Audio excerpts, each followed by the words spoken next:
मित्रांनो आणि मैत्रिणींनो, आता वाजलेत 5. मी आलो मेगा बंद करायला. आपलं घरापाशी कडवा केलेलं भिजून काढलं आणि आपला गव्हाचं रान सुकायला लागलं. हो, वाळून गेलं. तिसरा दिवस याचा दिसलं का तुम्हाला? हो, सगळं वाळून गेले. गहू उगवते का नाही काय मला ती एका पाण्यात उगवतं म्हणतात. मग किती दिवस लागतात काय सांगता येत नाही. हो का, हो का, हो का, वर पडलेला गहू दिसला. खाला कोंबी आले हो का, दिसलं हो का, जवळ बाग लय जल्दी प्रोसेस आहे राव गव्हाची. विषय टॉपचा आहे ना गव्हाचा. कोणाच तरी गुरं आहेत तिकडे, मी तुम्हाला नीट दिसतो असं ना असं माझा अंदाज आहे. मम्मी आली ती रानात, मम्मी गेली घरी. हो का, असा रानाचा व्ह्यू आहे. हो का, असा मस्त पैकी. गहू कसा उगवतो ह्याच्यावर डिपेंड आहे. गहू चांगला उगवतो हे का बेकार कसं होतं. आता उद्या हो का इथनं भिजवायचं आहे. हो का, हे दंडाने इथलं 7-8 5-6 सारं भिजवायचं. मग पलीकडे घ्यायचा पाय. तुम्हाला तर माहिती सुरू करायचं. तिकडे गाईची घंटी वाजते. गाई खाली आली काय बघावं लागेल. वाजतात ते वर दिसतात ते तिकडल्या साईडला गुरं आहेत. पण फक्त काय गुरं आहे असं ना का जवारी खाऊ नये. आधीच कशी तरी बळबळ जवारी आली. तिची ती बी वाट लागायची म्हणल्या कसं होईल सांग बरं आयुष्य.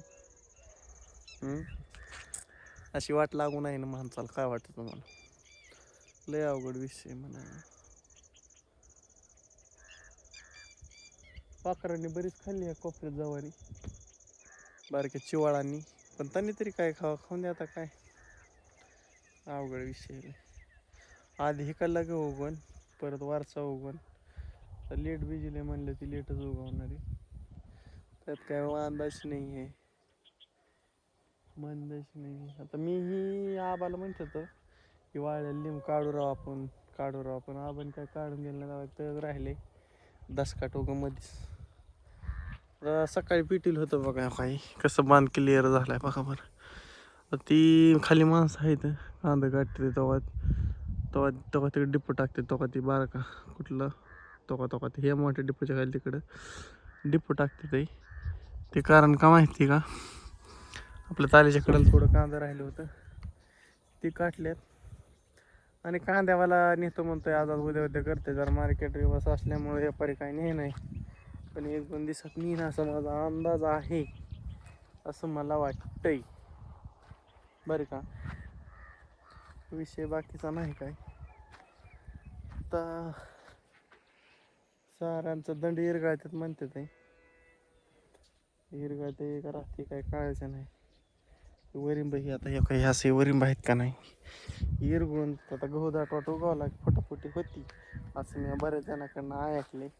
पण आता होतंय काय काय सांगता येत नाही. तर आपली मेगावाट झाली इथं बोंगा फाईटमध्ये. कडे नाही तर लय आयचान होतं इथं, जळून गेलं खाग झाली सगळी.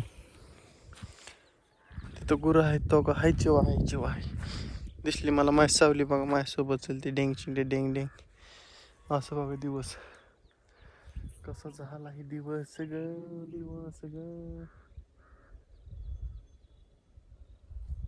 मस्त पैकी.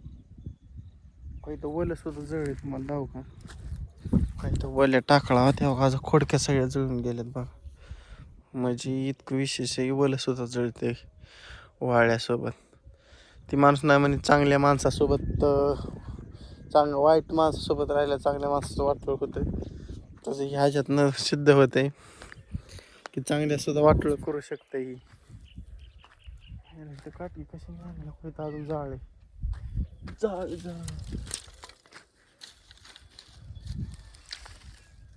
अजून हो फार आहे. पायातून दूर निघते लाकूड भेटते दिसते ह्याच्यात.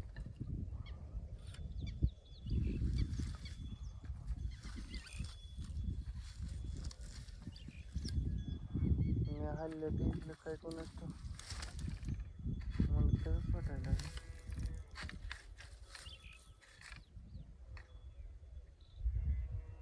दोरच निघायचा बंद झाला.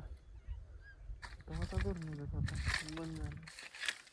थोड्या थोड्या राहिल्यात काढते बघून बघून जळायच्या. बघू कवा जायच्यात काय होत्यात. आज जरा खारवट पाबळ आले इकडे हो. इकडे बी आहे दोन्हीकडे बी आहे. टिटिव्या रानात बघायचं तुम्हाला. टिटिव्या तुम्ही काय म्हणता मला माहित नाही. जाऊ दिसले का जाऊ उंदर देखू तो बोटाच्या समोर टिटिव्या डॉन येतात. असं काही सायंकाळचं तर इथून गुरं मस्त पैकी लवकर रानाला काय चिरा पडल्यात बघा. 3 दिवसात 3 दिवसात फक्त लगेच चिरा पडल्यात. आता इथं हरळ उगवणारी असं मला वाटायला लागले, कारण का काही हरळीची झाड आहेत या कोपऱ्यात सगळी हरळच होती. त्यामुळे इथं खायत नाही धरून निघतो दिसला. इथं बेका असल्या ढिगार असल्या तर निघते धर. चला ह्या गोष्टी करतो व्हिडिओ एंड मस्तपैकी आणि भेटू आपण उद्या सकाळ. Bye bye.